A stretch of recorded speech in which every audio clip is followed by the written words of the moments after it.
അപ്പോൾ എല്ലാവർക്കും വീണ്ടും സ്വാഗതം. ഇന്ന് ഒരു സ്റ്റഡി വ്ളോഗാണ് കാണാൻ പോകുന്നത്. അപ്പോൾ ഞാൻ ബ്രേക്ക്ഫാസ്റ്റ് എടുത്തു. ബ്രേക്ക്ഫാസ്റ്റിന് അടയായിരുന്നു ഉണ്ടായിരുന്നത്, പിന്നെ കട്ടൻ ചായ ഉണ്ടായിരുന്നു.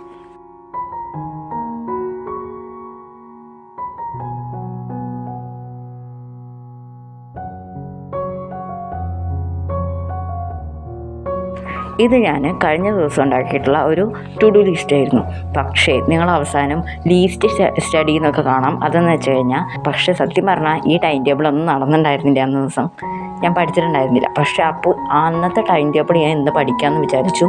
അപ്പോൾ ആദ്യം തന്നെ ഞാൻ ബയോളജിയാണ് എടുത്തത്. പക്ഷേ ഞാൻ ഇന്ന് കുറച്ച് വൈകി എണീച്ചപ്പോൾ ഒരു 8:30 ആയിട്ടുണ്ടായിരുന്നു, 8:45 ആയിട്ടുണ്ടായിരുന്നു. അപ്പോൾ ആദ്യത്തെ ഞാൻ ഏർലി മോർണിംഗ് ചെയ്തിട്ടുള്ള ഒരു ടൈം ടേബിൾ എനിക്ക് ഫോളോ ചെയ്യാൻ പറ്റിയിട്ടില്ല.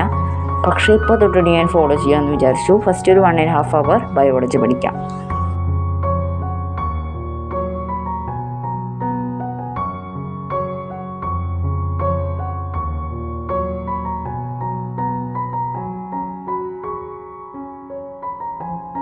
അങ്ങനെ പിന്നെ ബയോളജി ഒക്കെ പഠിച്ചു കഴിഞ്ഞു. അപ്പോൾ കുറച്ച് ഡൗട്ട്സൊക്കെ ഉണ്ടായിരുന്നു കേട്ടോ. ഞാൻ ശരിക്കും ക്ലിയർ ആയിട്ടൊന്നും പഠിച്ചിട്ടുണ്ടായിരുന്നില്ല. കുറേ ഒന്ന് റിവൈസ് ചെയ്യണമായിരുന്നു. ഇത് അടുത്ത ദിവസമാണ്. അന്ന് പിന്നെ അധികം ഒന്നും പഠിച്ചിട്ടുണ്ടായിരുന്നില്ല. പിന്നെ ഇത് അടുത്ത ദിവസമാണ്. എനിക്ക് ആ ടൈം ടേബിൾ ഒന്നും ഫോളോ ചെയ്യാൻ പറ്റിയിട്ടുണ്ടായിരുന്നില്ല. അതൊരു വലിയൊരു പണിയായി. കാരണം ടൈം ടേബിൾ കുറേ എഴുതി വയ്ക്കും. ഇതെൻ്റെ സ്ഥിരം പരിപാടിയാണ്. എന്നിട്ട് ഞാൻ കുറച്ച് പഠിക്കും, എന്നിട്ട് പഠിക്കില്ല. അങ്ങനത്തെ ഒരു പരിപാടിയുണ്ട്.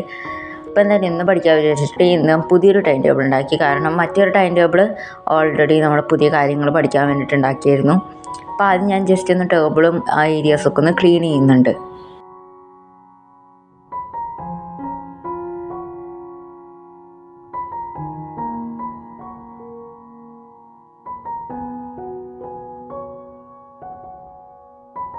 ഇത് ഒരു റഫ് പേപ്പറാട്ടോ. ഇതിൻ്റെ ഒരു സെറ്റ് വാങ്ങിയിട്ടുണ്ടായിരുന്നു നമ്മൾ വർക്കൗട്ട് ചെയ്യാൻ വേണ്ടിയിട്ട്. ഓരോ കാര്യങ്ങൾ മാത്സൊക്കെ വേറെ കുറേ പുസ്തകത്തിൻ്റെ പേജൊന്നും പിന്നെ കളയണ്ടല്ലോ. അതുകൊണ്ട് ഞാൻ പിന്നെ ഇങ്ങനത്തെ ഒരു റഫ് പേപ്പർ വാങ്ങി ഞങ്ങൾ. പിന്നെ ഒരു പുതിയ പെന്നെടുത്തു. എപ്പോഴെടുത്താലും പെന്ന് മിസ്സാവലാണ് പതിവ്. ഇപ്രാവശ്യം പെന്ന് മിസ്സാക്കാതെ ഞാൻ സൂക്ഷിക്കുമെന്ന് വിചാരിച്ചിട്ട് ഞാൻ എന്തായാലും ഒരു പെന്നെടുത്തിട്ടുണ്ട്. പിന്നെ ഇതൊക്കെയെന്ന് പറഞ്ഞു കഴിഞ്ഞാൽ ഞങ്ങളുണ്ടാക്കിയിട്ടുള്ള ഹോം മെയ്ഡ് സ്റ്റിക്കി നോട്ട്സാണ്. ജസ്റ്റ് ഞാനൊരു ഇമ്പോർട്ടൻറ്റ് പോയിൻറ്റ്സും പിന്നെ അതിൽ കൊള്ളിക്കാൻ പറ്റാത്ത കുറേ പോയിൻറ്റ്സൊക്കെ ഞാൻ അതിലെഴുതിയിട്ട് അവിടെ സ്റ്റിക്ക് ചെയ്തിട്ടുണ്ട് ടെക്സ്റ്റ് ബുക്കിൽ തന്നെ. അപ്പോൾ പെട്ടെന്ന് വായിക്കുന്ന നേരത്ത് കാണാൻ സാധിക്കുമല്ലോ.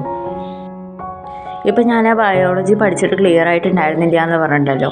അപ്പം ഞാൻ ജസ്റ്റ് ഒന്ന് റിവൈസ് ചെയ്യാമെന്ന് വിചാരിച്ചിട്ട് ഇപ്പോൾ എടുത്തിട്ടുണ്ട്. പക്ഷേ ഞാൻ അത്രയ്ക്ക് കോൺസെൻട്രേഷൻ ആ ഒരു പോർഷനിലേക്ക് കൊടുത്തിട്ടുണ്ടായിരുന്നില്ല. അപ്പോൾ എനിക്കൊന്നുകൂടി ഒന്ന് ക്ലിയർ ചെയ്യണം. അപ്പോൾ ഇപ്പം ഞാൻ ഒരു ഫസ്റ്റ് ഭാഗമാണ് നോക്കിയിട്ടുണ്ടായിരുന്നത്. പിന്നെ എൻ്റെ കയ്യിലുള്ളത് ഒരു പഴയ NCERT ടെസ്റ്റാണ്. പിന്നെ ഞാൻ കാണിച്ചിട്ടുള്ളത് ഈ ഒരു ക്ലാസ് കേട്ടോ. ഈ ഒരു ക്ലാസ്സാണ് ഞാൻ കണ്ടിരുന്നത്. ലൈൻ ബൈ ലൈനായിട്ട് ടെക്സ്റ്റ് ബുക്ക് കവർ ചെയ്യുന്ന ഒരു ക്ലാസ് കേട്ടോ. അതും പുതിയ ടെക്സ്റ്റ് ബുക്ക് തന്നെയാണ് അവർ പറയുന്നത്. സ്പെസിഫിക് ആയിട്ടുള്ള ഒരു ചെറിയ ടോപ്പിക്കോടാണ് എനിക്ക് മനസ്സിലാവാത്തത്. പക്ഷേ അതാണെങ്കിൽ ഞാൻ പിന്നത്തെ ക്വസ്റ്റ്യൻസൊക്കെ നോക്കിയപ്പോൾ ടെക്സ്റ്റ് ബുക്കിൽ ചാപ്റ്റർ വൈസ് ക്വസ്റ്റ്യൻസ് നൽകിയിട്ടുണ്ടല്ലോ. അത് നോക്കിയപ്പോൾ അങ്ങനെയുള്ള ക്വസ്റ്റ്യൻസൊക്കെ വരുന്നുണ്ട്, അതിൽ കൊടുത്തിട്ടുണ്ട്. മീൻസ് ആ ഒരു ടോപ്പിക്കിനെ ബേസ് ചെയ്തിട്ടുള്ള നേരിട്ടുള്ള ഡയറക്റ്റ് ക്വസ്റ്റ്യൻസ് കൊടുത്തിട്ടുള്ള കാരണം അപ്പോൾ എനിക്ക് മനസ്സിലായി ആ ടോപ്പിക്ക് നല്ല ഇമ്പോർട്ടൻ്റ് ആണ്. ഞാൻ വിചാരിച്ചു അധികം ഇമ്പോർട്ടൻ്റ് അല്ലാത്തൊരു ടോപ്പിക്കാണെന്നാണ് ഞാൻ വിചാരിച്ചത്. പക്ഷേ എനിക്കിപ്പോൾ മനസ്സിലായത് ഇമ്പോർട്ടൻ്റ് ടോപ്പിക്കായിരുന്നു. ബാക്കിയൊക്കെ ഞാൻ ഏകദേശം ക്ലിയർ ചെയ്തിട്ട് അപ്പോൾ തന്നെ പഠിച്ചിട്ട് പോയിട്ടുണ്ടായിരുന്നു. പക്ഷേ എൻ്റെ ആ ഭാഗത്തേക്ക് കവർ ആയിട്ടുണ്ടായിരുന്നില്ല. പിന്നെ ഈ ഒരു വീഡിയോയിൽ അധികമൊന്നും എടുത്തിട്ടില്ല, ജസ്റ്റ് കുറച്ചെടുക്കാൻ പറ്റിയിട്ടൊക്കെ ഉണ്ടായിരുന്നുള്ളൂ. പിന്നെ ഞാൻ ജസ്റ്റ് ഒന്ന് പഠിക്കുന്ന നേരത്ത് അവിയലും പിന്നെ കട്ടൻ ചായയും കൂടിയിട്ട് കുടിക്കുകയാണ്. മീൻസ് കട്ടൻ ചായയിൽ അവിയലിട്ടിട്ട്. അപ്പോൾ പിന്നെ ഞാൻ അതൊക്കെ ജസ്റ്റ് ഒന്ന് കുടിക്കണമൊക്കെ ഉണ്ട്. പിന്നെ ഞാൻ വീണ്ടും ബയോളജി തന്നെയാണ് കണ്ടിന്യൂ ചെയ്യുന്നത്.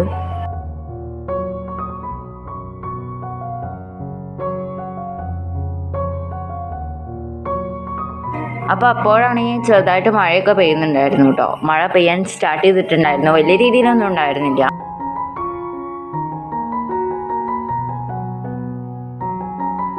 അപ്പം ഞാൻ പഠിച്ച കാര്യങ്ങൾ തന്നെ വീണ്ടും ഒന്ന് റിവൈസ് എന്ന രീതിയിൽ ക്ലാസ് കാണുകയാണ് ചെയ്യുന്നത്. അതുകൊണ്ടാണ് ഞാനിപ്പോൾ ഇങ്ങനെ കയ്യും കെട്ടിയിട്ടൊക്കെ ഇരിക്കുന്നത്. അല്ലെങ്കിൽ ഞാൻ പിന്നെ പോയിൻറ്റ്സൊക്കെ പറയുമ്പോൾ എപ്പോഴും എഴുതായിരിക്കും, പിന്നെയാണ് പഠിക്കാറുള്ളത്. അപ്പോൾ ഞാൻ ജസ്റ്റ് ഒരു റിവിഷനാണ് ചെയ്യുന്നത്. ഇന്നൊരു ചെറിയ വീഡിയോ ആയിരുന്നു. സോ ഈ വീഡിയോ ഇത്രയൊക്കെ ഉള്ളൂ. So thanks for watching.